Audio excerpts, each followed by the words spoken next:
কনফারেন্সে যোগ দিতে যাচ্ছি কাতার এয়ারলাইন্সে, মালয়েশিয়া থেকে দোহাতে নামলাম। দোহায় যখন আমার ট্রানজিট, তখন শুনতে পেলাম যে আল্লামা বিদায় নিয়েছেন।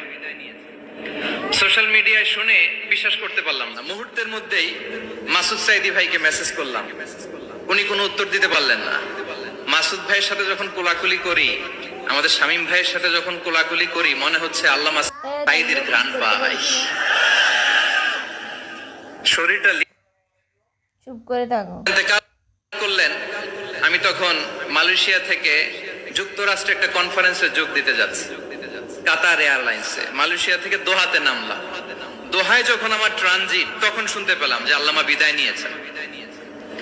সোশ্যাল মিডিয়ায় শুনে বিশ্বাস করতে পারলাম না। মুহূর্তের মধ্যেই মাসুদ সাইদি ভাইকে মেসেজ করলাম, উনি কোনো উত্তর দিতে পারলেন না। মাসুদ ভাইয়ের সাথে যখন কোলাকুলি করি, আমাদের শামীম ভাইয়ের সাথে যখন কোলাকুলি করি, মনে হচ্ছে আল্লামা সাইদির ঘ্রাণ পাই। শরীরটা লিটারালি কাঁপছিল, নিজেকে মানাতে পারছিলাম না, বিশ্বাস করতে পারছিলাম যে আসলে আল্লামা বিদায় নিয়েছেন। ইন দ্য মিন টাইম আমার সেকেন্ড ফ্লাইট দোহা টু নিউ ইয়র্ক, 12 ঘন্টার ফ্লাইটে উঠলাম। ইন্টারনেট থেকে বিচ্ছিন্ন হলাম। নামার পরে শুনলাম আল্লাহু আকবার, যেখানে ওনাকে কবরস্থ করার কথা ছিল সেখানেও কবর দিতে দেয়া হয় নাই। ছবিগুলো দেখতে লাগলাম, হাসি মাখা মুখ, হাসি মাখা নিথর দেহটা, মরণে হাসিবে তুমি কাঁদিবে ভুবন। From east to west, from north to south, the entire globe, গোটা বিশ্ব ওনার জন্য কেঁদেছে, গোটা বিশ্ব কেঁদেছে। কাবার গিলাফ ধরে ধরে মানুষ চিৎকার করেছে। সম্মানিত সুধী, হযরতুল আল্লাম শহীদ মরহুম আল্লামা দেলওয়ার হোসেন সাঈদী রাহিমাহুল্লাহ, ওনার স্মৃতি বিজড়িত আজকের এই ঐতিহাসিক প্যারেড ময়দানের তাফসিরুল কোরআনের প্রোগ্রামে সব আছে। স্টেজ আছে, শ্রোতা আছে, প্যান্ডেল আছে, মিডিয়া কাভারেজ আছে, কিন্তু আমাদের কলিজার টুকটাটা আমাদের মাঝে নাই।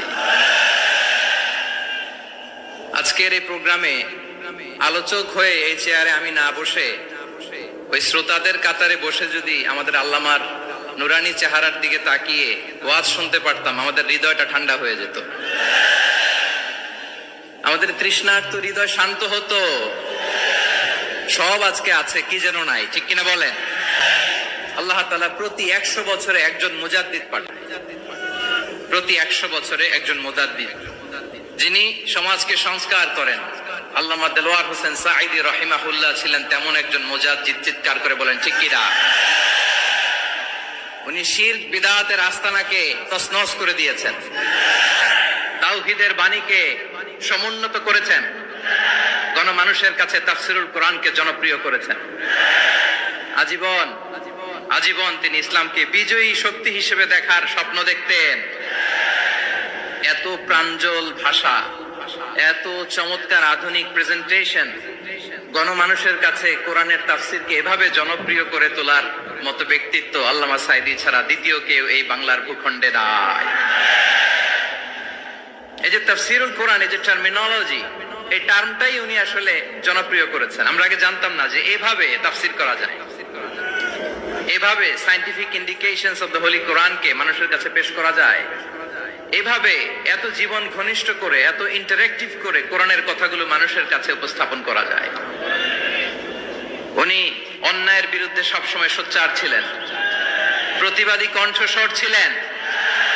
ওনার আলোচনা শুনলে দেহের রক্ত টকবক করে ফুটতে থাকতো। আল্লাহু আকবার, আল্লাহু আকবার, আল্লাহু আকবার। He was a strong mouthpiece of Islamic revivalism. Islamic জাগরণের স্ট্রং মাউথপিস ছিলেন আল্লামা সাঈদী রাহিমাহুল্লাহ। অনেক দোয়া পেয়েছেন, আমরা পড়েছি, এমন জীবন তুমি করিবে গঠন, মরণে হাসিবে তুমি কাঁদিবে ভুবন। গোটা বিশ্বকে তিনি কাঁদিয়েছেন। আল্লামা যখন ইন্তেকাল করলেন, আমি তখন মালয়েশিয়া থেকে যুক্তরাষ্ট্রে একটা কনফারেন্সে যোগ দিতে যাচ্ছি কাতার এয়ারলাইন্সে, মালয়েশিয়া থেকে দোহাতে নামলাম। দোহায় যখন আমার ট্রানজিট, তখন শুনতে পেলাম যে আল্লামা বিদায় নিয়েছেন। সোশ্যাল মিডিয়ায় শুনে বিশ্বাস করতে পারলাম না। মুহূর্তের মধ্যেই মাসুদ সাইদি ভাইকে মেসেজ করলাম, উনি কোনো উত্তর দিতে পারলেন না। মাসুদ ভাইয়ের সাথে যখন কোলাকুলি করি, আমাদের শামীম ভাইয়ের সাথে যখন কোলাকুলি করি মনে হচ্ছে আল্লামা সাঈদীর ঘ্রাণ পাই। শরীরটা লিটারালি কাঁপছিল, নিজেকে মানাতে পারছিলাম না, বিশ্বাস করতে পারছিলাম যে আসলে আল্লামা বিদায় নিয়েছেন। ইন দ্য মিন টাইম আমার সেকেন্ড ফ্লাইট দোহা টু নিউ ইয়র্ক, 12 ঘন্টার ফ্লাইটে উঠলাম,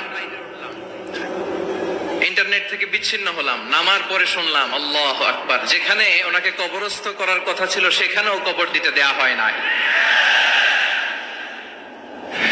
ছবিগুলো দেখতে লাগলাম, হাসি মাখা মুখ, হাসি মাখা নিথর দেহটা, মরণে হাসিবে তুমি কাঁদিবে ভুবন। From east to west, from north to south, the entire globe, গোটা বিশ্ব ওনার জন্য কেঁদেছে, গোটা বিশ্ব কেঁদেছে। কাবার গিলাফ ধরে ধরে মানুষ চিৎকার করেছে। এর চেয়ে শ্রেষ্ঠ মৃত্যুকার হতে পারে? আমাদের আল্লামার আর কি পাওয়ার ছিল বলেন? আর কি পাওয়ার ছিল? কুল্লু নাফসিন যায়িকাতুল মাউত, যারাই দুনিয়াতে আসবে তারা ইন্তেকাল করবে, এটা আমরা মেনে নেই, এটা আমরা জানি। কিন্তু অবাক করা বিষয় হচ্ছে আমরা আজও জানি না আমাদের আল্লামার মৃত্যু কি স্বাভাবিক হয়েছে নাকি এটা পরিকল্পিত মেডিকেল কিলিং ছিল। এটা যে পরিকল্পিত মেডিকেল কিলিং ছিল এটা ধারণা করার পেছনে অনেক কারণ আছে। তিনি আধিপত্যবাদের বিরুদ্ধে সোচ্চার ছিলেন, ফ্যাসিবাদের বিরুদ্ধে সোচ্চার ছিলেন, রাজনৈতিক প্রতিহিংসার শিকার ছিলেন। এজন্য এটা মেডিকেল কিলিং হতে পারে এ ধারণা আমরা করতেই পারি। আওয়াজ করে বলেন ঠিক কিনা? যে সময়টা আমরা কাটাচ্ছি এত সুন্দর সময় বাংলাদেশ আর পাবে না। আমাদের জন্মের পর থেকে এরকম চমৎকার সময় আমরা পাই নাই, এটাই আসল সময়। আমরা ইন্টারিম গভর্নমেন্টের কাছে দাবি জানাই, উচ্চতর তদন্ত কমিটি করে এটা কি হত্যাকাণ্ড ছিল নাকি স্বাভাবিক মৃত্যু ছিল, এই রিপোর্ট গণমানুষের কাছে প্রচার করে জানাতে হবে। এই দাবির সাথে কি সবাই আপনারা একমত? কারা কারা একমত হাত তুলে দেখান।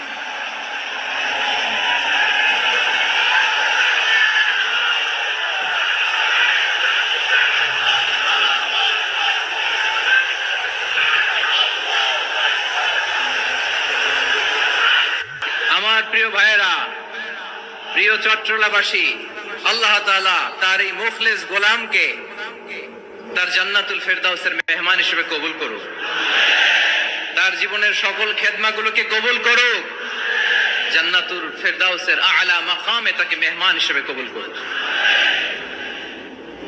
আল্লামা শহীদ দেলোয়ার হোসেন সাঈদী রাহিমাহুল্লাহ, উনি ছাড়াও এই ঐতিহাসিক ময়দানে কথা বলেছেন আল্লামা লুৎফুর রহমান রাহিমাহুল্লাহ, চলে গিয়েছেন আমাদেরকে ছেড়ে। তিনি বলতেন ইনশাআল্লাহ মিজান আবার আসবে। হুজুর আমি তো আসলাম, আপনি তো আমাদেরকে ছেড়ে চলে গেলেন। আল্লাহু আকবার, আল্লাহু আকবার, আল্লাহু আকবার। গলায় কোনো সুর ছিল না, সুর দিয়ে কথা বলতেন না, কিন্তু এত চমৎকার শব্দের গুণন, এত চমৎকার প্রেজেন্টেশন, এত চমৎকার ভাবে ঐতিহাসিক বর্ণনাগুলো তিনি উপস্থাপন করতেন। মন্ত্রমুগ্ধ হয়ে আমরা আল্লামা লুৎফুর রহমানের কথা শুনেছি। আমরা হযরতুল আল্লাহ লুৎফুর রহমান রাহিমাহুল্লাহর জন্য এই বিশাল ময়দান থেকে দোয়া করছি, আল্লাহ তাআলা তুমি তোমার এই খাদেমকে জান্নাতের মেহমান হিসেবে কবুল করে নাও। আরো অনেক আল্লামারা এখানে কথা বলেছেন, বিশেষ করে বাইতুল শরফের মরহুম পীর সাহেব হুজুর থেকে শুরু করে আরো যারা যারা তারকাতুল্য ওলামায়ে কেরাম এই চট্টগ্রামের ময়দানে কথা বলেছেন, আলো ছড়িয়েছেন। আমরা এই লক্ষ লক্ষ তাওহীদি জনতাকে নিয়ে তাদের জন্য দোয়া করছি, আল্লাহ তাআলা ওনাদের জীবনের সকল ভুল ত্রুটি ক্ষমা করে দিয়ে তাদেরকে জান্নাতুল ফেরদাউসের মেহমান বানিয়ে নিক। আমরা এই ঐতিহাসিক প্যারেড ময়দানের প্রোগ্রাম থেকে স্মরণ করতে চাই 24-এর ছাত্র নাগরিক অভ্যুত্থানে আমার যে সমস্ত ছাত্র নাগরিক ভাইয়েরা দেহের তাজা রক্ত বিলি দিয়ে নতুন বাংলাদেশ আমাদেরকে উপহার দিয়েছে। বিশেষ করে আপনাদের এই চট্টগ্রামের শহীদ ফাইসাল, শহীদ ওয়াসিম সহ সকল শহীদকে আল্লাহ তাআলা কবুল করুক। আমরা সবাই পড়ি আমিন। প্রিয় ভাইয়েরা, আমি নগণ্য একজন কোরআনের ছাত্র, এত বিশাল মঞ্চে এত বড় প্ল্যাটফর্মে কথা বলা আমার জন্য সাজে না। তারপরও আমাদের মুরব্বীরা আমাদের ডানে বায়ে বসে আছেন, ওনাদের আদেশ ক্রমে, ওনাদের অনুমতি ক্রমে কিছু কথা আজকের এই ঐতিহাসিক প্রোগ্রামে আপনাদের সামনে উপস্থাপন করার চেষ্টা করব। ওমা তাওফীকি ইল্লা বিল্লাহ। প্রিয় ভাইয়েরা, 5 দিন ব্যাপী এই তাফসিরুল কোরআনের প্রোগ্রামে অনেক ওলামা হযরত কথা বলেছেন। যারা কোরআন সুন্নাহ থেকে আমাদেরকে কোরআনের কথাগুলো শোনালেন, আমরা যেন সেগুলো আমল করতে পারি। আল্লাহ আমাদেরকে তৌফিক দান করুন। শুরুতে আমাদের নিয়তটাকে খালেস করে নেওয়া দরকার। এই যে গ্যাদারিং, এই যে হিউজ শোডাউন, এগুলো যদি আমাদের নিজেদেরকে পরিবর্তন না করে, তাহলে এতে কোনো লাভ নাই। জোরে বলেন ঠিক কিনা? এই প্রোগ্রাম যদি আমাদের জীবনকে পরিবর্তন করে, আমাদের চিন্তার ডিএনএ কে চেঞ্জ করে দেয়, তাহলেই চট্টগ্রামের প্যারেড ময়দান সার্থক। আসুন আমরা চিন্তাকে খালেস করে নেই। আমরা সবাই নিয়ত করি যে যতটুকু কথা আমরা কোরআনের আলোকে শুনবো, আমলের নিয়তে শুনবো।